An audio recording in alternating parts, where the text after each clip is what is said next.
Who's first? 5 minutes, quick, talk fast. You guys are both known for very iconic characters. You've been in extremely huge video games. Now you're taking on, for lack of better terms, someone else's iconic characters. What was the challenge and how was that for you guys? I think you just said it. That is a challenge, and there's several different micro challenges within that, because you don't want to.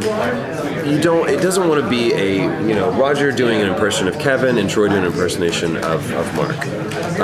And we also can't just go off the rails and create something completely new, because we wanted this to point to Arkham City and Arkham Asylum. So we've got this beautiful center point on the horizon that we look to, and that becomes our kind of that star is the one that we steered our ships towards.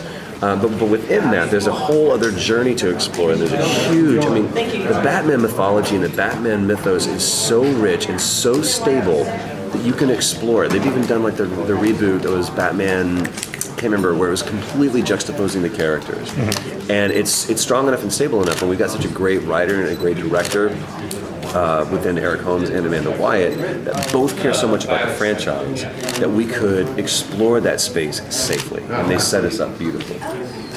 What am I going to say? I know exactly. Seriously, what am I going to do? Yeah, I agree. What he said. +1. Pretty much the same thing. That's it's gooder and cooler and stuff. But just when you write it, say I articulated more. There we go. Thank you very much. I like to use more less monosyllabic words. I graduated high school, there is nothing I can say that it is not exactly what he said. These are massive characters, and we just want to pay homage to the character. And thankfully, coming into it from a prequel perspective like that, we've got a chance to kind of tweak it, but never abandon what has become so known to the fan base. Right. But by that same token, we're not doing impressions. Yeah. Not at all. I was going to ask you guys, when you first get into the role, how do you get your voice? Is it directly from the voice director, like when you're doing The Last of Us or BioShock, Sure. or you're What's this? just what game?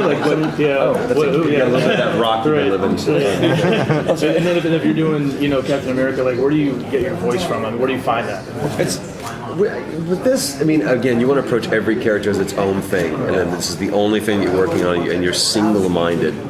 It's interesting with me, I don't know how it was with you, because I think you pretty much just walked in. We would get going, and about 15, 20 minutes in, and be like, oh, there it is. And we'd settle in. It's like, can we go back and pick up all the crap that we just did in the last 15 minutes? And it became this thing where I think Amanda Wyatt, our voice director, knew that. And normally it's kind of like you just drop in and do it, but this was definitely something very, very different, and you needed to find that sweet spot. Unfortunately, we had people that were patient enough to work with our deficiencies, and because we're so focused on making sure that it was the right performance, not just the right performance right now. It very much is a collaborative effort like that, working with Amanda and the production staff, and even other actors while you're in the booth with them, trying to find out what is this dynamic that we want to play between these two characters, and it's never just as easy. You just kind of go and all right, here it is. This is the character. This is what it's going to be right here. This is it. It's what you guys get. No, you live with this. You work very, very much with a lot of people. We have the weirdest job and the best job in so many ways. Exactly. Because literally, the acquisition of the work is the work, and then the work itself can be so challenging, yet gratifying and rewarding and tons of fun. But while it might be somewhat more recognizable, there's hundreds of people that work on these games, and it's collaborative from the get-go. I come to this, and Eric shows me sneaky little things that you guys don't get to see. But because I'm sitting there going, it's like you deliver your performance, and then you just hope that it's going to animate well, and that the timings are going to get processed well, because you don't know. I can walk in and say this line and deliver this performance, but if the animation is off, or if the music doesn't match, or if the timing of the way they've layered us all together doesn't flow right, it can really affect the quality of the performance.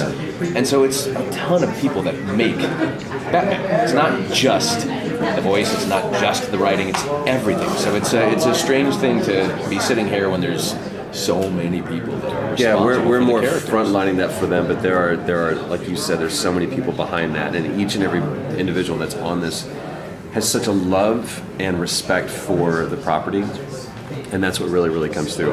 All anybody wants to do, this is not just another gig for anybody. No. Everyone is like, let's swing for the fences, and if we go down, we die trying. I was wondering, No. I was just going to say, I'm wondering, with that in mind then, rather than just being another gig, let's say, another, oh great, I got another job.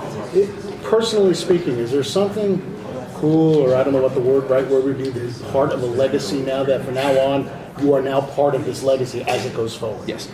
Every time that somebody asks me, what's it like? He's heard me in the on-camera stuff. I stammer. I look at that and just, there's no connection here. I'm like, yeah, I'm that guy. Because again, I've done an element of the performance of that, but there's so many people involved. But it's just surreal. And the stuff that I see, and the animation and all that stuff, it's just incredible. So to feel like, the guy that I look at in the mirror is a dork. He's not that guy. So it's just incredible. I keep using the same words, beside myself, surreal, all that stuff, because it's just, I can't fathom what it's like to be something so iconic. It's incredible. Is it Ed? I used to rush home after school every day so I could make sure I was in front of my TV at 4:30, because that's when Batman the Animated Series was. And I didn't really even care what the episode was, which I guarantee you I'd seen countless times. It was hearing that theme song, and that entire what that made me feel, what I was seeing, because it was the first time that a cartoon, you couldn't even call it a cartoon, it was an animated series, resonated so much with me as like a 10, 11, 12-year-old kid.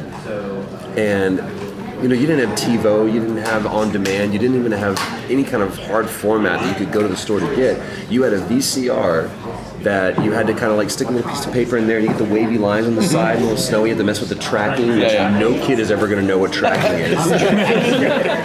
But I would tape every one of them, and sometimes it would get cut off. But I remember freeze framing the first time, and when I first got to work with her, Andrea Romano, who was the voice director for the animated series and several of the Warner Brothers properties, I remember looking and going, one day I'm going to work for that woman. Wow. And then going through and saying, Kevin Conroy, that's who plays Batman. Mark Hamill, well, that can't be Mark Hamill like Luke Skywalker. A different guy, weird, just change his name.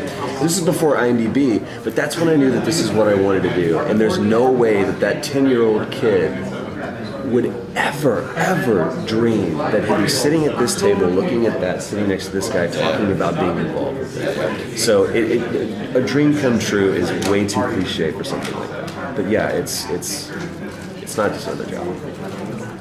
You guys have touched on, the voice acting and everything. It's a small community of voice actors. Very a lot tight. of people do a lot of different roles, and you two seem extremely close. Like, what's that community like? Oh yeah, get closer. That's good. I like it. Fan fiction, great. Fantastic.